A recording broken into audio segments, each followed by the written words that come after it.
చూస్ country delight, live better. ఇప్పుడే country delight యాప్ని download చేసుకోండి.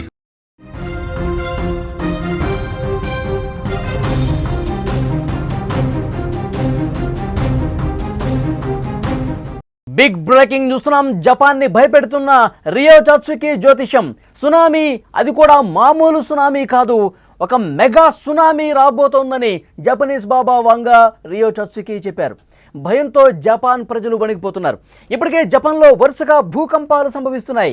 నిన్న నైరుతి జపాన్లో భూకంపం వచ్చింది. ఆమె జ్యోతిషంపై ప్రపంచం మొత్తం కూడా ఒక ఉత్కంఠం కనిపిస్తోంది. రేపు అసలు ఏం జరగబోతుంది? జూలై 5న ఒక టెన్షన్ వాతావరణం కనిపిస్తోంది. జపాన్లో సునామీ రాబోతోందా? నగరాలు నీటిలో మునిగిపోబోతున్నాయా? రియో టత్సుకి చెప్పినటువంటి మాట నిజమేమన్నా కాబోతుందంటే అవుననే చాలామంది చెప్తా ఉన్నారు. రియో వేసిన అంచనాలు తప్పవని చాలామంది వాదిస్తూ ఉన్నారు. జపనీస్ బాబా వాంగా ప్రసిద్ధి చెందినటువంటి రియో టత్సుకి జూలై 5, 2025 భారీ భూకంపం వస్తుందని చెప్పడంతో జపాన్ తీవ్ర ఆందోళనలో ఉంది. రియో టత్సుకి 1999లో ది ఫ్యూచర్ ఐసా అనే పుస్తకాన్ని స్వయంగా రాశారు. అందులో బ్రిటన్ యువరాణి డయానా మృతి చెందడం, 2011లో జపాన్ వణికించిన భారీ భూకంపం, సునామీ, ఆ తర్వాత కరోనా వైరస్, ఇలాంటి వాటిని ముందుగానే ఊహించి చెప్పారు. మళ్ళీ 2021లో పునఃముద్రణలో 2025 జూలై 5వ తేదీన జపాన్ను భారీ సునామీ ముంచెత్తబోతుందంటూ చాలా స్పష్టంగా అందులో రాసింది. ఫిలిప్పీన్స్ మధ్య పసిఫిక్ మహాసముద్రంలో నీటి అడుగున చీలిక సంభవించి పేలుడు, అలాగే అగ్నిపర్వత విస్ఫోటనం జరిగి జపాన్లో ఈ భారీ సునామీ రాబోతోందని, జపాన్ నగరాలు మునిగిపోతాయని ఆమె చెప్పారు. అంతేకాకుండా జపాన్లో ఏర్పడే ప్రళయం 2011లో ఈశాన్య జపాన్ను నాశనం చేసిన సునామీ కంటే ఇది చాలా భారీగా ఉంటుందని, జపాన్ దక్షిణ తీరంపై తీవ్ర ప్రభావం చూపుతుందంటూ అందులో చాలా స్పష్టంగా హెచ్చరిక చేసిన పరిస్థితుంది. 2019లో ప్రపంచాన్ని కుదిపేసిన కోవిడ్ సహా ఆ పుస్తకంలో ఆమె ఏవైతే జోస్యాలు చెప్పారో, అందులో ఏవైతే రాసున్నాయో అవి 100% జరిగినటువంటి పరిస్థితి ఉంది. అందుకే ఆమెను నమ్ముతున్నారు ప్రజలు. ప్రస్తుతం భయాందోళనకు, భయభ్రాంతులకు గురవుతున్నటువంటి పరిస్థితి ఉంది. విజువల్స్లో కూడా మనం స్పష్టంగా చూడొచ్చు. గతంలో జరిగినటువంటి భూకంపాల దాటికి వచ్చినటువంటి సునామీకి సంబంధించినటువంటి దృశ్యాలు కూడా చూస్తూ ఉన్నారు. రియో టత్సుకి మాటలు విశ్వసిస్తూ భయం భ్రాంతులకు గురవుతున్నారు. ఆమె చెప్పినవి నిజమే అన్నట్టుగా ఇప్పటికే జపాన్లో వరుస భూకంపాలు వస్తున్నాయి. గత 2 వారాలుగా దక్షిణ జపాన్లోని టొకారా దీవుల్లో 900కు పైగా భూకంపాలు నమోదు కావడంతో మరింత ఆందోళన నమోదైంది. తాజాగా గురువారం నైరుతి జపాన్లో 5.5 తీవ్రతతో మరొకసారి భారీ భూకంపం రావడంతో అక్కడి ప్రజలు సురక్షిత ప్రాంతాలకు వెళ్ళిపోతున్నారు. సునామీ హెచ్చరికలు కూడా జారీ చేసిన పరిస్థితుంది. మరోవైపు టత్సుకి అంచనాలకు బలాన్ని విశ్వసించే విధంగా పర్యాటకులు జపాన్కు వెళ్లేందుకు భయపడిపోతున్నారు. ఆ దేశానికి వెళ్లే విమాన బుకింగులు దాదాపు రద్దు చేసుకుంటున్నారు. జూన్ చివరిన, అలాగే జూలై తొలి వారాల్లో హాంకాంగ్ నుంచి జపాన్కు విమాన రిజర్వేషన్లు 83% పడిపోవడంతో ఆ దేశ పర్యాటక రంగానికి భారీగా నష్టం కూడా వచ్చింది. అయితే ప్రభుత్వం మాత్రం ఎలాంటి ఆధారాలు కూడా లేవు, ఎలాంటి వార్తలు మీరు నమ్మవద్దు అంటూ ఒకవైపు ప్రభుత్వం నుంచి, అధికారుల నుంచి వస్తున్నప్పటికీ కూడా గతంలో కొన్ని నిజమైనవి కాబట్టి, గతంలో చాలా సందర్భాల్లో ఆ బుక్లో ఏవైతే రాసున్నాయో, ఏదైతే అంచనా వేశారో, ఏదైతే భవిష్యవాణి చెప్పినటువంటి పుస్తకం ఉందో అందులో కొన్ని జరిగినాయి కాబట్టి ఇది కూడా జరుగుతుంది. జపాన్లో ఒకవేళ భూకంపాలు తరచుగా వస్తూ ఉంటాయి. అతిపెద్ద భూకంపం వస్తే, అతిపెద్ద సునామీ ఒకవేళ వస్తే మా ప్రాణాలు నీటిలో కలిసిపోతాయి కదా అన్న ఒక ఆందోళన అక్కడ ప్రజలకు కనిపిస్తుంది.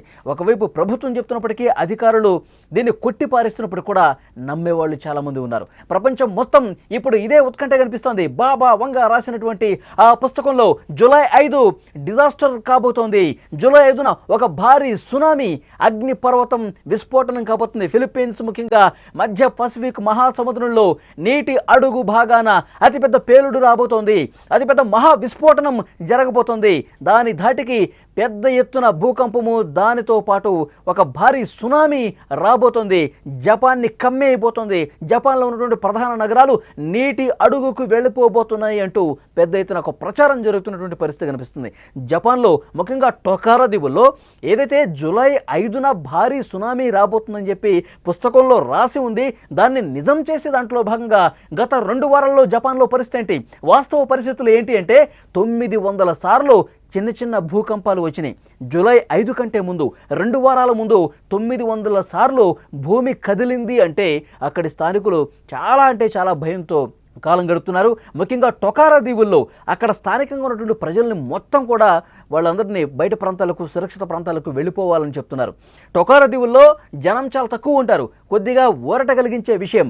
కానీ ఈ టొకారా దీవుల్లోనే ఈ భూ ప్రకంపనలు పరిమితమవుతాయా, లేదంటే ఏదైతే మధ్య పసిఫిక్ మహాసముద్రం నీటి అడుగున అతిపెద్ద విస్ఫోటనం అని ఆ పుస్తకంలో రాసి ఉన్నట్టుగా, రియో టాట్సుకి చెప్పినట్టుగా, బాబా వంగా చెప్పినట్టుగా అది జరిగితే గనక అతిపెద్ద ప్రళయం జపాన్ని ముంచెత్తబోతుందని చెప్పి పెద్ద ఎత్తున ప్రచారం ఏదైతే జరుగుతుందో, ఎందుకంటే గతంలో ఏవైతే ఆ పుస్తకంలో రాసి ఉన్నవో చాలా వరకు జరిగిన పరిస్థితి. అందుకే అంత ఆందోళన, అంత భయం కనిపిస్తుంది.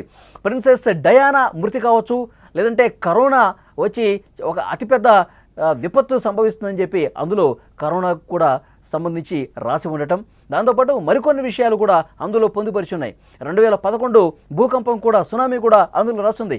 ఇవన్నీ జరిగాయి కాబట్టి ఇప్పుడు జూలై 5న అతిపెద్ద సునామీ జపాన్ని ముంచెత్తబోతుందని రాసి ఉన్నారు. కాబట్టి అసలు అక్కడికి వెళ్ళకపోవటమే బెటర్, అక్కడ ఉన్నవాళ్ళు సురక్షిత ప్రాంతాలకు వెళ్ళటమే బెటర్. ఇదే చర్చ జరుగుతుంది. జపాన్కి వెళ్ళే వాళ్ళు ఇప్పటి వరకు 83% మంది జూలై 5 ప్రయాణాలను రద్దు చేసుకున్నారు. జూలై 5 ప్రయాణాలు పూర్తిగా అక్కడికి వెళ్ళకపోవటం మంచిదని చెప్పి చాలామంది పర్యాటకులు కూడా అనుకుంటూ ఉన్నారంటే వారిలో ఎంత స్థాయిలో భయం అనేది ఉన్నది కూడా చాలా స్పష్టంగా అర్థమవుతుంది. గతంలో ఉన్నటువంటి విజువల్స్ మనం చూస్తున్నాం. భూకంపం వచ్చినప్పుడు, సునామీ వచ్చినప్పుడు అక్కడి పరిస్థితులు, నగరాలు ఇళ్ళు మునిగిపోయి అసలు ఇళ్ళు పూర్తిగా కొన్ని మీటర్ల అడుక్కి వెళ్ళిపోయినాయి. అంటే ఎంత పెద్ద స్థాయిలో ఒక వరద ఉధృతి, అక్కడ సునామీ ఏ విధంగా వచ్చేస్తుందో చాలా స్పష్టంగా విజువల్స్ చూస్తున్నాం. గతం తాలూకు విజువల్స్ మీరు చూస్తూ ఉన్నారు. సునామీ వస్తే ఎంత భయానకంగా ఉంటుందో, ఎంత భయంకరంగా ఉంటుందో. నగరాల లోపలికి సముద్రం కమ్మేసుకుంటూ వెళ్ళిపోతుంది. ముందుగా భూకంపం వస్తుంది. భూకంపం వచ్చినటువంటి దృశ్యాలు మీరు చూస్తున్నారు, గతం తాలూకు దృశ్యాలు. భూకంపం వస్తే మొత్తం ఏ విధంగా ఊగిపోతాయో, అక్కడ ఇళ్ళు కావచ్చు, కార్లు కావచ్చు, కరెంటు స్తంభాలు కావచ్చు, అన్నీ కూడా ఏ విధంగా ఊగిపోతున్నాయో మనం చూస్తున్నాం. ఒక భారీ భూకంపం తర్వాత వాతావరణం ఒక్కసారిగా కామైపోతుంది, ఒక్కసారిగా నిశ్శబ్దం ఆవరిస్తుంది.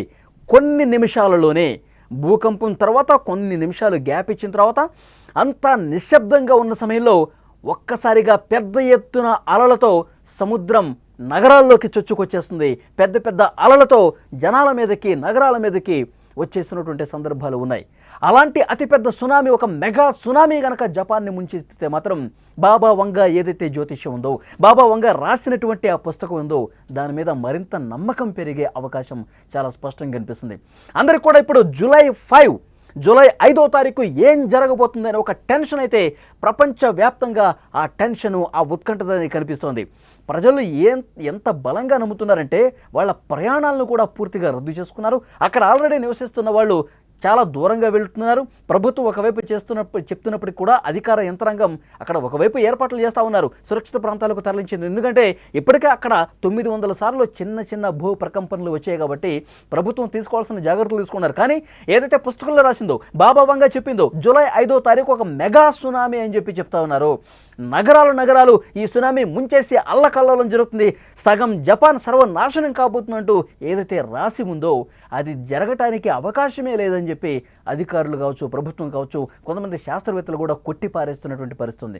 ఒకవేళ నిజంగా ముందస్తు జాగ్రత్త చర్యలు తీసుకోకుండా వాటిని కొట్టిపడేసి ఉంటే గనక అది ఒకవేళ నిజమైతే, ఒకవేళ అంటూ చాలా స్పష్టంగా అక్కడ ఉన్న ప్రజానీకం చెప్తున్నారు. నిజమైతే ఏంటి పరిస్థితి? మేము ప్రాణాలు కోల్పోవాలా? అక్కడ నీటిలోనే మేము సమాధి కావాలా? అంటూ చాలామంది జపాన్కి దూరంగా, తమ నివాస ప్రాంతాలకు దూరంగా వెళ్ళి బతుకుతున్నటువంటి పరిస్థితి ఉంది. ఇప్పుడు బాబా వంగా చెప్పినటువంటి జోస్యం మీదే పెద్ద ఎత్తున చర్చ జరుగుతుంది. జూలై 5వ తారీఖు భారీ సునామీ ఏమైనా రాబోతుందా? నగరాలు నీటిలో పూర్తిగా మునిగిపోయే అవకాశం ఉందా? రియో టాట్సుకి చెప్పిన మాట నిజం ఎంతవరకు అవుతుంది? దీని మీదే అంచనాలు చేస్తూ ఉన్నారు. రియో వేసే అంచనాలు తప్పని వాదించేవాళ్ళు కొంతమంది, లేదు జరిగి తీరుతుంది, పెద్ద ప్రమాదం రాబోతోంది, 5వ తారీఖు అతిపెద్ద భూకంపం కూడా రాబోతున్నట్టు నమ్మే వాళ్ళ సంఖ్య కూడా ఉంది. రియో టాట్సుకి 1999లో ది ఫ్యూచర్ ఐస్ అనే ఒక పుస్తకాన్ని రాశారు. ది ఫ్యూచర్ ఐసా అనే పుస్తకంలో చాలా స్పష్టంగా అందులో రాసుంది. బ్రిటన్ యువరాణి డయానా మృతి కూడా అందులోనే రాసుంది. 2011లో జపాన్ భూకంపం వస్తుందని అందులో రాసుంది. సునామీ పెద్ద ఎత్తున రాబోతుందని అందులో రాసుంది. కరోనా వైరస్ కూడా ముందుగా ఊహించి రాశారు. మరి ఇవన్నీ జరిగాయి కదా. ఇవన్నీ జరిగాయంటే మరి 2025 జూలై 5 అని రాసింది కదా, అతిపెద్ద డిజాస్టర్ సునామీ అని రాసింది కదా. మరి ఇది ఒకవేళ జరిగితే ఏంటి మా పరిస్థితి అనే ఒక భయం, ఒక ఆందోళన విపరీతంగా కనిపిస్తుంది. దానికి తగ్గట్టుగా ఈ 2 వారాల్లో చిన్న చిన్న భూ ప్రకంపనలు 900 వచ్చాయి. 1, 2 కాదు, 100 కూడా కాదు, 900 చిన్నపాటి భూకంపాలు టొకారా దీవుల్లో వచ్చాయంటే జపాన్లో ఏదో జరుగుతుంది, సముద్ర భూగర్భంలో ఏదో అలజడి రేగుతోంది, ఇది సునామీ వైపు దారి తీస్తుందా, బాబా వంగా చెప్పింది నిజం కాబోతోందా, ఇలాంటి భయం అనేది చాలా మందిలో కనిపిస్తుంది. ఫిలిప్పీన్స్ మధ్య పసిఫిక్ మహాసముద్రంలో నీటి అడుగున చీలిక సంభవించి పేలుడు జరగబోతోంది. నీటి అడుగు భాగంలో ఉన్నటువంటి అగ్నిపర్వత విస్ఫోటనం జరిగి పెద్ద ఎత్తున జపాన్ని ముంచెత్తబోతుందని చెప్పి చర్చ నడుస్తున్నటువంటి సమయంలో ప్రపంచం మొత్తం కూడా చాలా ఉత్కంఠగా జపాన్లో ఏం జరగబోతుందని చెప్పి 2 కళ్ళు అప్పగించి చూస్తున్న పరిస్థితుంది. ఏమీ జరగకపోతే అంతా ప్రశాంతం, అందరూ ఊపిరి పీల్చుకుంటారు. ఒకవేళ అతిపెద్ద భూకంపం వస్తే మాత్రం పరిస్థితులు చాలా భయంకరంగా ఉంటాయన్నది ఈ జోస్యాన్ని నమ్మిన వాళ్ళు చెప్తా ఉన్నారు.